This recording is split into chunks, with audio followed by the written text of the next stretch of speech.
Нова кривична пријава за поранешниот градоначалник на Струмица Костадин Костадинов. Тој е еден од тројцата на кои полицијата им поднесе кривична пријава до основното јавно обвинителство. Костадинов заедно со раководителот на секторот финансиски прашања во општината добија кривична пријава за несовесно работење во службата, додека раководителката на одделението за администрирање приходи во општината доби кривична пријава за злоупотреба на службената положба и овластување. Според пријавата, раководителката на одделението за администрирање на приходи во 4 наврати ги пречекорила своите овластувања и постапила спротивно на одредбите од Законот за даноците на имот, со тоа што изготвила решенија за даночно ослободување од данок на промет на недвижен имот при продажба на станови од станбена куќа со наменска класификација А1.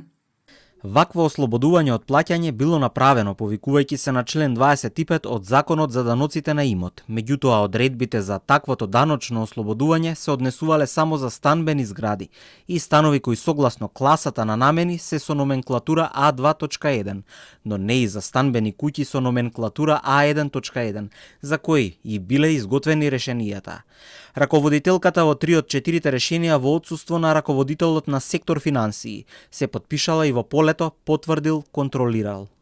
Раководителот на секторот финансии и градоначалникот стои во пријавата постапиле несовесно при вршењето на своите службени овластувања и пропуштиле должен надзор при постапување во тие предмети и ги потпишале изготвените решенија за даночно ослободување. Со тоа пријавените лица го оштетиле буџетот на општината за износ од 668.000 денари, односно близу 11.000 евра. Поранешниот градоначалник Костадинов во изјава за Телма рече дека ги отфрла сите сомнежи и дека им стои на располагање на институциите во истрагата. Правдата ќе излезе на виделина, порача Костадинов.